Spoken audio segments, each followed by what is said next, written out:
Welcome, curious minds, to another deep dive. Have you ever paused to consider the sheer, heart-wrenching mystery of a person simply vanishing? Hmm. It's this universal human fascination, maybe even a profound fear. Hmm. It touches something primal. But what happens when that mystery, that just gaping void, stretches not just for days or weeks, but for decades, generations even? Yeah, it's a silence that really screams, doesn't it? The unresolved nature, that's what makes these cases so uniquely poignant. They often become these national fascinations or sometimes deep community wounds. Exactly. It's like a story without an ending, just this question mark hanging there. And that creates this profound human need for resolution, for answers. Absolutely. And well, today our mission is really to unpack the fascinating evolution of how these incredibly tough cases finally find some kind of resolution. We're talking mysteries cold for years, sometimes generations, like you said, and then bam, suddenly cracked by new tech or sheer dedication or even shifts in how society thinks. Right. And it's not just about, the forensics, though obviously that's become a huge part of it now.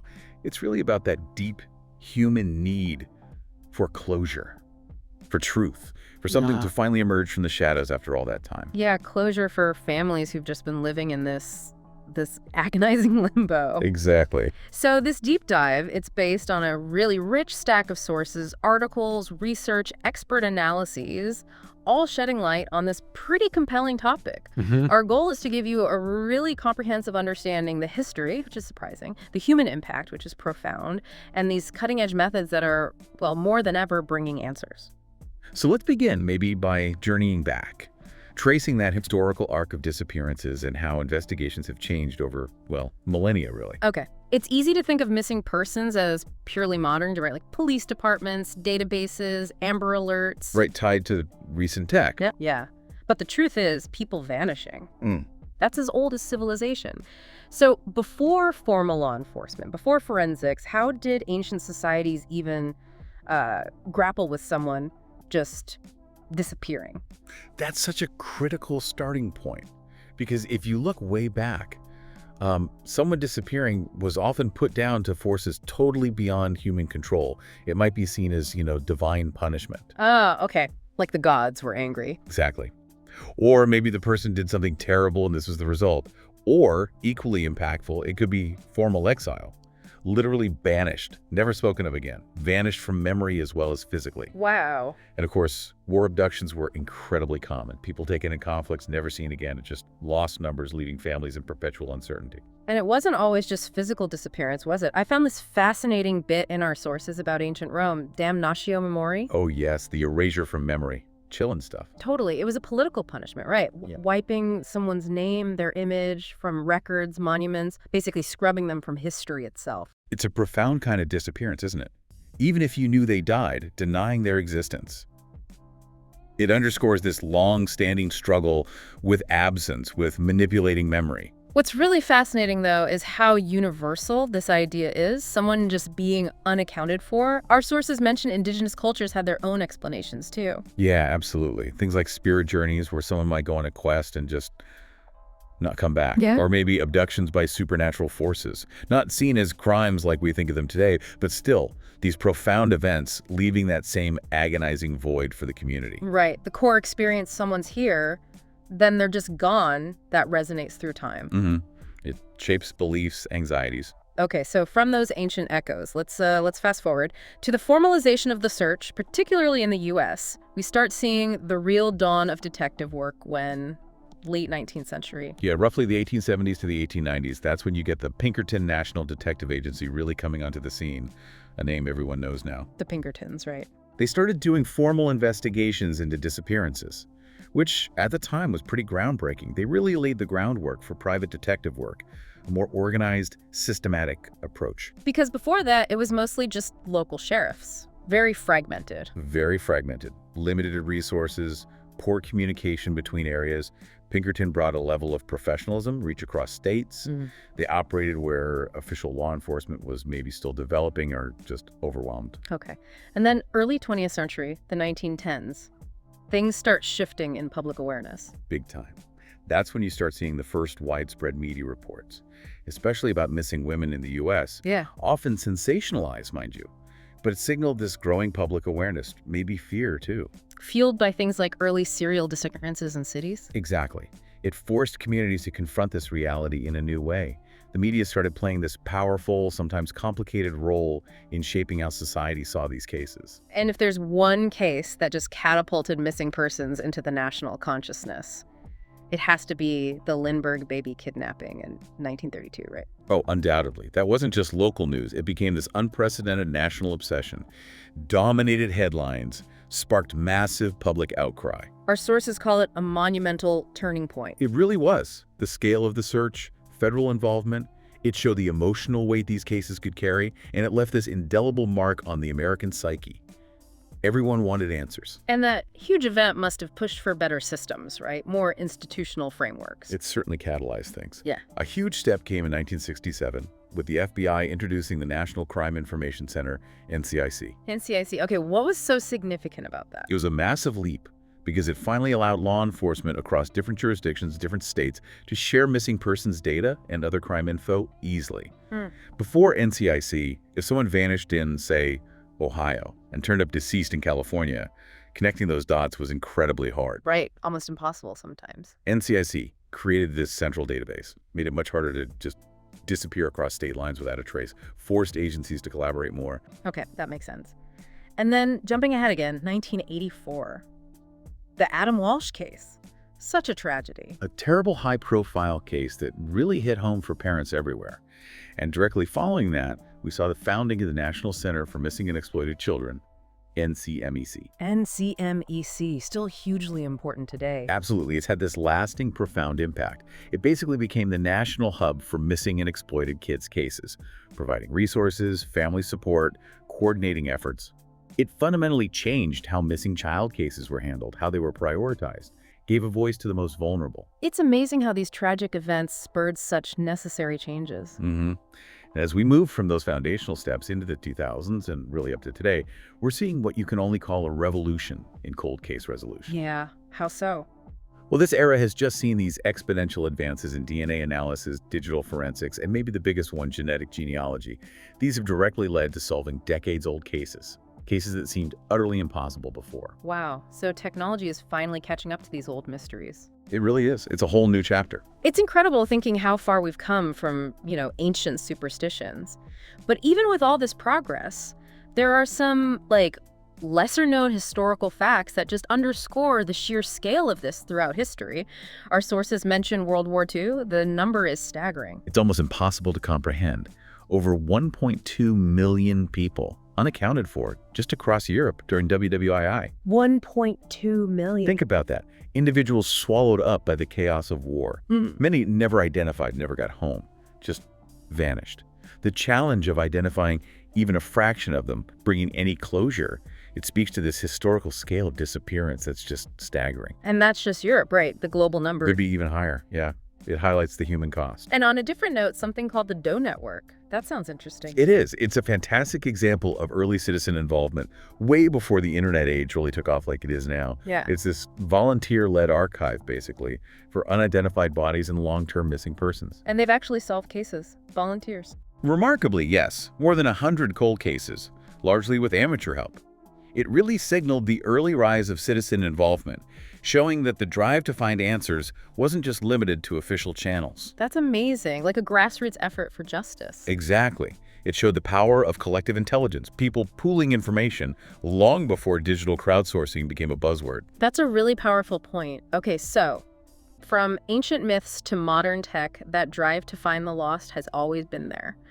But let's pivot now. What does this profound unknown, this mystery of someone vanishing, actually do to the human spirit, especially for those left behind? Oh, that's the agonizing part, isn't it? The unresolved nature. It exerts this unbelievably deep psychological toll, not just on families, but whole communities, even nations sometimes. It's a wound that just can't quite heal because there's no ending, no body, no goodbye. Which brings us straight to some really key psychological theories. Our sources emphasize Pauline Boss's concept, ambiguous loss. Can you unpack that a bit? How does it apply here specifically? Ambiguous loss is crucial here. Boss coined it in '99. It describes a loss that remains unclear, unresolved. In missing persons cases, the person is physically absent, But psychologically, emotionally, they're still incredibly present for the family. So they're gone, but not really gone in the family's mind. Exactly. It means families are stuck in this suspended grief, often for decades. They can't fully mourn, can't have the usual rituals like a funeral, but they also can't definitively move on. Because there's no proof of death, there's always that maybe. God, that sounds unbearable. It is. Imagine trying to process grief when you don't know if your loved one is alive or dead, suffering or at peace. It's this constant open question mark that just permeates every aspect of life: relationships, finances, healing. Yeah. It's all on hold. The lack of closure is the killer. Stuck in limbo. Wow. And our sources also mention Leon Festinger's theory of cognitive dissonance. How does that play into it? From 1957, that one. Right. Cognitive dissonance is that mental discomfort you feel when you hold two conflicting beliefs or ideas at the same time. With missing persons, loved ones struggle massively with a pure uncertainty. The not knowing. The not knowing. So to resolve that internal conflict, that clash between hope and despair, the known and unknown they might latch onto, or even create really implausible explanations. Like conspiracy theories or secret lives. Exactly. Anything to impose some kind of meaning or control onto a situation that feels completely random and out of control. It's the mind desperately trying to create a coherent story, even a fictional one, to escape that unbearable uncertainty. Almost like a psychological defense mechanism then. In a way, yes. Even if it means clinging to false hope, it can feel less painful than pure ambiguity. That makes a sad kind of sense. And then there's survivor's guilt and the obsessive search. We see this so often, don't we? Families dedicating their whole lives to finding answers. Absolutely. Siblings, parents, kids left behind. They often feel this profound guilt. Guilty for being alive when their loved one isn't, or feeling somehow responsible. Which drives them to search relentlessly. It can lead to these compulsive, almost obsessive behaviors. They become amateur detectives, poring over details, chasing leads, often at huge personal cost jobs, relationships, health. Like a form of PTSD. It can manifest very similarly. They get trapped in this perpetual search, feeling like moving on would be a betrayal. The search itself becomes a defining part of their identity, and the toll can be as damaging as the initial loss. God, that's heavy. Okay, moving beyond the individual. These cases ripple outwards, affecting society too. Our sources mention the media contagion effect. What's that about? This is a tricky one. High-profile cases get tons of media, which is crucial for awareness, right? But sometimes, unintentionally, that intense coverage can spur copycat crimes. Really? How? Well, if the coverage is very detailed, maybe sensationalizes the crime, or focuses too much on the perpetrator, it can inadvertently provide a sort of twisted blueprint, or offer a sense of notoriety that appeals to other disturbed individuals. Wow. So it raises that difficult question about balance, doesn't it? Awareness versus potentially negative influence. Exactly. It's a huge responsibility for the media, figuring out how to report these cases effectively without crossing that line. A line that's probably pretty blurry sometimes. And speaking of media, we have to talk about the missing white woman syndrome. This feels like a really critical, maybe uncomfortable point. It's absolutely critical and, yeah, often uncomfortable to confront. It refers to the undeniable disproportionate media coverage and, frankly, investigative resources, often given to disappearances of young, typically attractive, white, middle-class women. Compared to other groups. Compared to cases involving people of color, indigenous people, LGBTQ+ individuals, people from poorer backgrounds, sometimes even men. Their cases just don't get the same level of press, public outcry, or, crucially, the same resources put behind the search. So it really forces you, the listener, to ask, who does society deem newsworthy? Whose life is implicitly valued more? Precisely. It exposes these deep inequalities baked into our social systems and media priorities. It tragically affects who gets found and who remains forgotten. It's a stark reminder of those biases. And finally, under the sociological impact, our sources talk about collective trauma. How does a disappearance scar an entire town, not just the family? When a really high-profile case hits a small town or a tight-knit neighborhood, especially if it stays unsolved, it can leave this lasting scar. Communities can develop hypervigilance, everyone's suddenly jumpy, suspicious of strangers. Like a loss of innocence for the whole place. Exactly. It can breed paranoia, deep distrust in authorities if the case stalls. It erodes that sense of safety and community trust, sometimes for decades. Neighbors eye neighbors differently. The familiar feels threatening. Okay, so summing this up, the psychological wounds are deep, societal biases skew the picture. But then the digital age arrives. And this is where things start to get really, really interesting, right? It starts rewriting the rules. It really does. The digital revolution has just transformed the approach. We've got this modern detective's toolkit now that didn't exist even 20 years ago, pulling answers seemingly out of thin air. And top of the list, the absolute game changer, genetic genealogy. Our sources call it revolutionary. Can you break down how that works? Why is it such a big deal? Okay, so genetic genealogy flips the script on DNA evidence. Traditionally, you needed a direct match from a suspect to crime scene DNA. Yeah. Right, which is rare in cold cases. Yeah, the database might not have them. Exactly. Genetic genealogy uses public DNA databases, the kind people use for ancestry tests, like Ancestry DNA, 23andMe, but especially GED Match, which allows law enforcement uploads. They upload the crime scene DNA or DNA from unidentified remains and look for relatives. Second, third, even fourth cousins. Distant relatives. Yep. Once they find a distant relative, skilled genealogists build out complex family trees, working backwards to common ancestors, then forwards again, cross-referencing with public records, obituaries, census data, you name it. Wow, that sounds incredibly painstaking. It is. But it lets them narrow down a suspect pool or identify unknown remains with astonishing precision. It's cracked cases cold for decades. It turns DNA into this historical family map, and the case that blew this wide open, made everyone aware of it, was the Golden State Killer case, wasn't Totally, it? Joseph D'Angelo. Terrorized California for years in the 70s and 80s. Murders, rapes, burglaries, cold for over 40 years. Utterly baffling. Until 2018. Until 2018. Cracked precisely using this method. Crime scene DNA uploaded to GED Match, found a distant relative. Months of meticulous family tree building led them straight to D'Angelo. Incredible. It completely revolutionized the use of these public databases for crime solving. Set a huge precedent.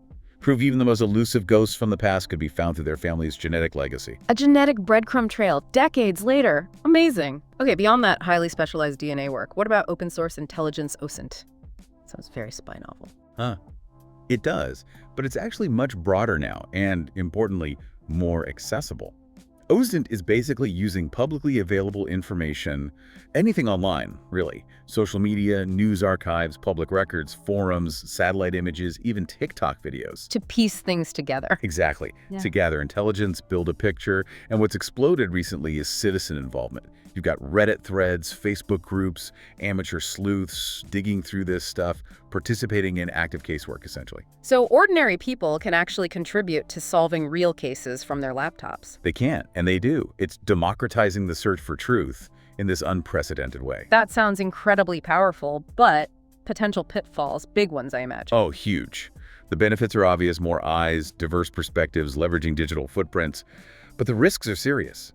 Misinformation is rampant, false rumors, unverified theories derailing real investigations, wasting police time. And hurting families with false hope. Absolutely. And the danger of doxing, mistakenly identifying and publicly accusing innocent people. That can lead to harassment, threats, real-world harm. It's a powerful tool, but needs immense caution, ethics, and critical verification. A real double-edged sword. Definitely. Yeah. Okay, another tool, AI and facial aging software. How are these being used for, say, kids who vanished decades ago? These are proving invaluable, especially for long-term missing children or unidentified remains. Law enforcement and forensic artists use AI algorithms now to project what a missing child might look like today, decades later. Accounting for natural aging. Exactly. How features change, hair loss, weight changes. It provides a much more realistic, updated image to share publicly. It breathes life into old photos, helps bridge that huge time gap, increasing the chances someone might recognize them. Bridging the chronological gap with tech. Now. Wow. And this digital revolution isn't just the tools, is it? It's fueled this massive cultural obsession with true crime. Oh, absolutely. The media spotlight is intense now.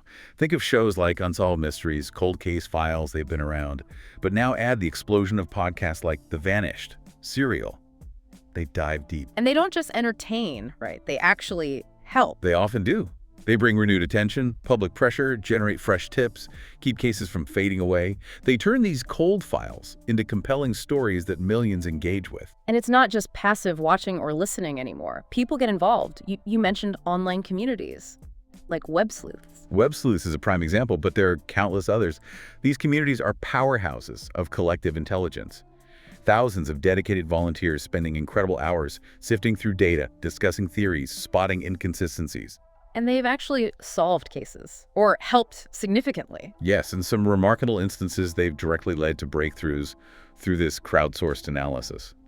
It shows how citizen involvement, when focused and collaborative, can genuinely impact investigations. It transforms people from observers into active participants in seeking truth. It's incredible. These leaps, DNA, OSINT, crowdsourcing, pulling answers from nowhere. But with great power comes great responsibility, as they say. And new problems, too. This opens up a whole new can of ethical worms, doesn't it? Precisely. We celebrate the breakthroughs, the closure, but we absolutely have to navigate this ethical labyrinth. Confront misconceptions, acknowledge the controversies, the dark side of progress. Okay, let's tackle some common misconceptions first. Our sources list a few, starting with that really damaging old phrase, "they just ran away." Oh, that one. Historically, it's been so damaging, so dismissive, especially for teens and disproportionately for minority youth. Why was it used so often? It was an easy assumption, maybe defiance, family problems, Right. but it meant crucial early hours or days of investigation were lost, or never even started. Cases went cold before they even got warm because of that bias. Heartbreaking, denying families that critical early help. Okay, another myth. Cold cases never get solved. That's clearly not true anymore. Definitely needs shattering. Maybe it felt true decades ago, but with modern tech, especially DNA, genealogy, the clearance rate for long cold cases has shot up. Cases cold for 30, 40, 50 years are getting solved. There absolutely is hope now. Time buries truth, but doesn't erase it. That's a powerful message. And the last myth, only professionals can solve these. That flies right in the face of the citizen sleuth discussion. Exactly. So many cases have been cracked or significantly moved forward by genetic genealogists, podcasters, passionate citizen sleuth. It challenges that old idea, which shows modern investigations are often collaborative. It's not about replacing professionals, but integrating the value of skilled ethical volunteers. Okay, myths debunked. But what about the real controversies, the unintended consequences? Big one, ethical dilemmas in genetic databases. This is maybe the biggest ethical minefield. Yeah. Millions upload DNA to Ancestry, 23andMe for personal reasons, heritage, relatives, health info. Yeah, I've done it. Lots of people have. Right. But the controversy is many users don't realize their data, or their relatives' data, might be accessed by law enforcement for criminal investigations, often without specific, informed consent for that purpose. So your data, given for Ancestry, could be used to catch a distant cousin who committed a crime, without you knowing. Potentially, yes. It raises huge questions about data privacy, consent, what companies can do with our most personal biological information. Where's the line between solving crimes and individual rights? Society is still figuring that out. Yeah, that's a huge question for you, the listener, to ponder. What are the implications? It's a legal and ethical tightrope. For sure. And then there's the misuse of AI and deepfake tools.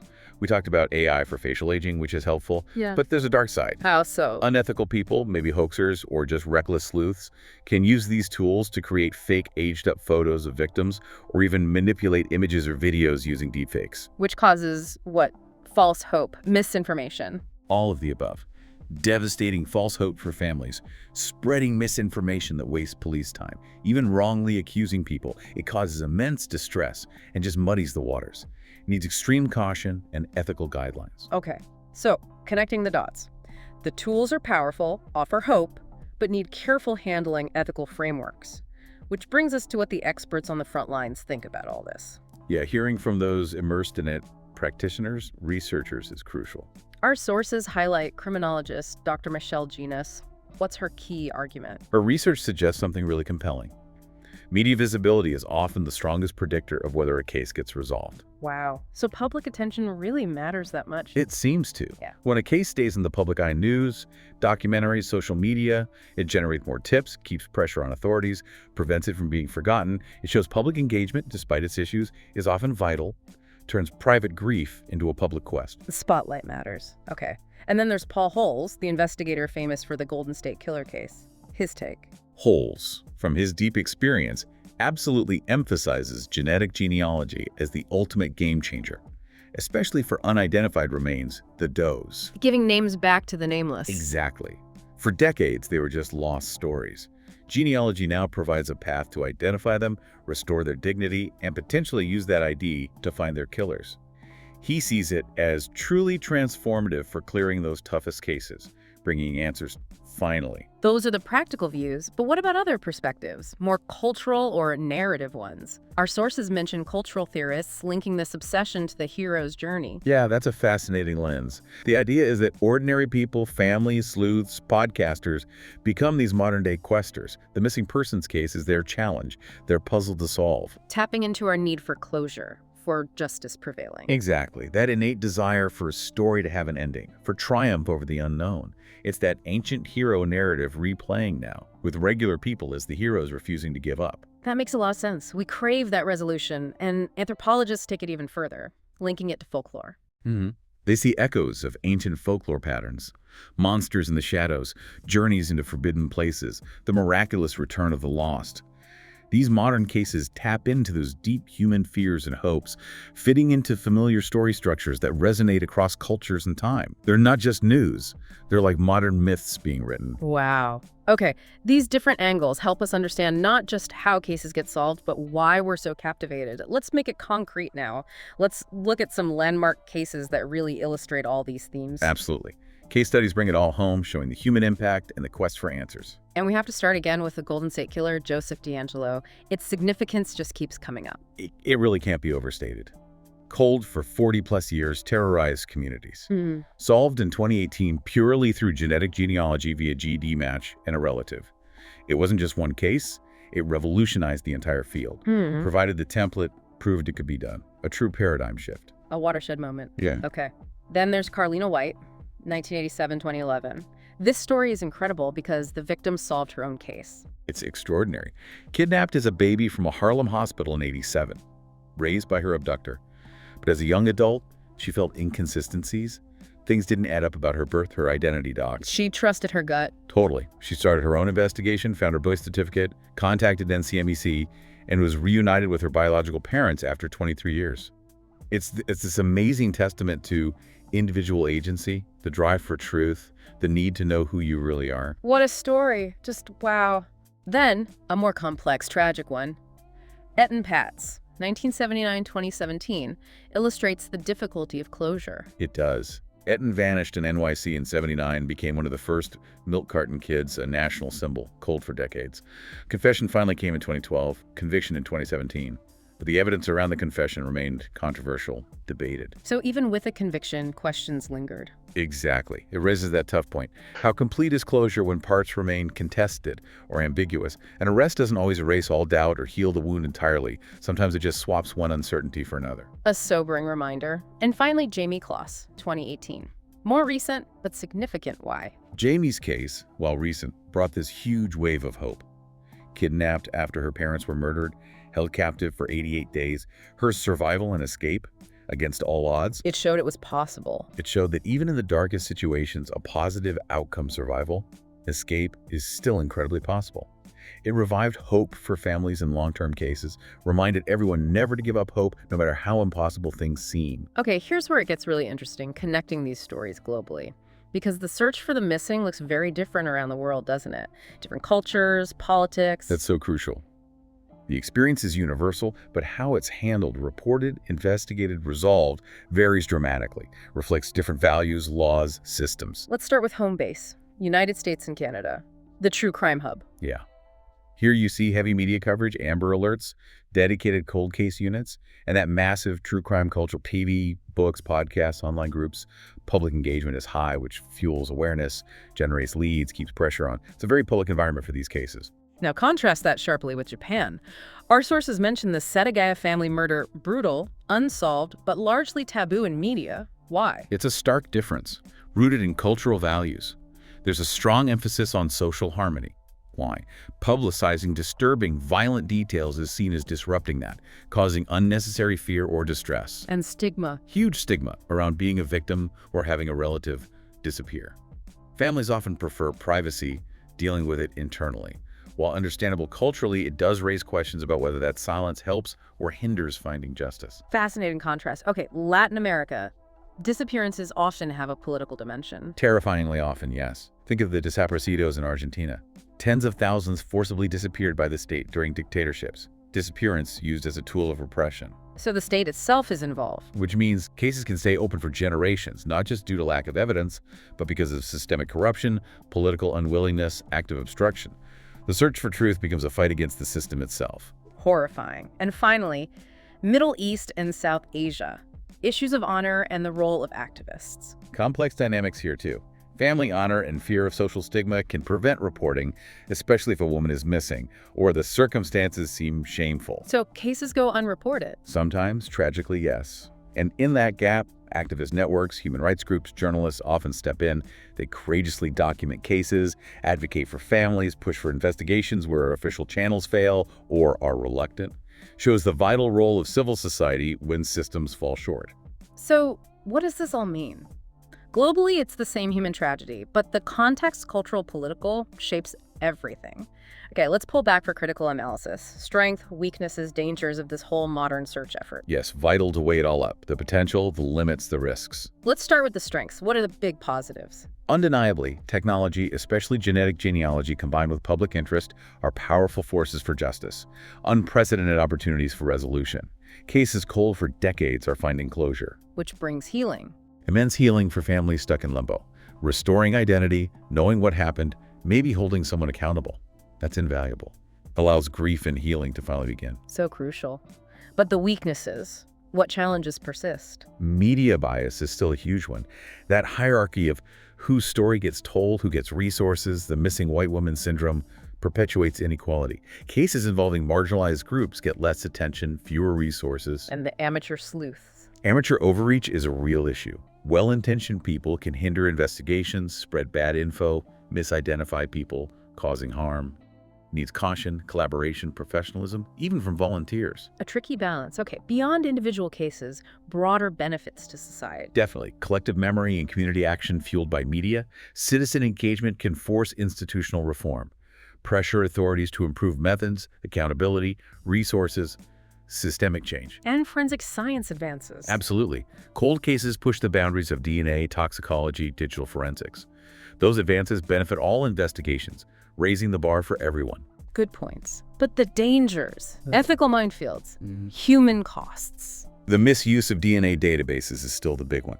Privacy breaches, consent issues, using data given for ancestry for law enforcement, huge unresolved questions about ownership, state power, surveillance. A societal debate we're still having.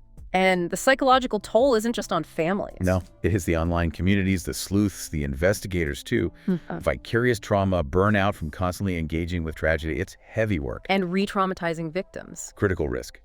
Repeated media exposure, especially sensationalized, can force families to relive pain publicly.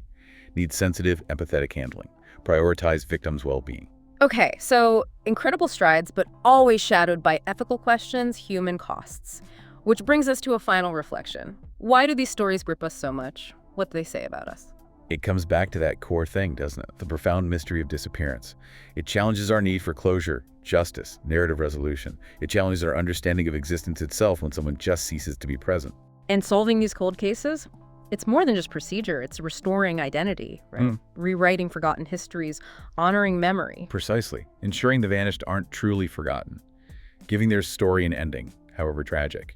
It's collective remembrance, refusing to let time erase them. So as tech blurs lines between pros and citizens, as the digital world expands, we have to ask, and we ask you, the listener, who holds the responsibility for memory, truth, and justice in this hyper-connected world? It's a huge question. And future tech, biometric surveillance, predictive policing, wider genetic data use will make it even more pressing. These tools might offer irresistible ways to solve cases, but the ethical costs. Need careful weighing. Constantly. Balancing security and privacy, justice and rights. How far are we willing to go? In the end, these stories loss, search, sometimes miraculous return. They remind us, as our sources say, that time does not erase the truth, it only buries it. And with patience, compassion, innovation, that truth can, and often does, rise again. A testament to persistence, hope, and our collective refusal to let the lost stay lost. Thank you for joining us on this deep dive into unlocking these decades-old missing persons cases. We hope it's giving you a real sense of the journey, the tools, the profound human impact. Until next time, keep digging for the truth and stay curious.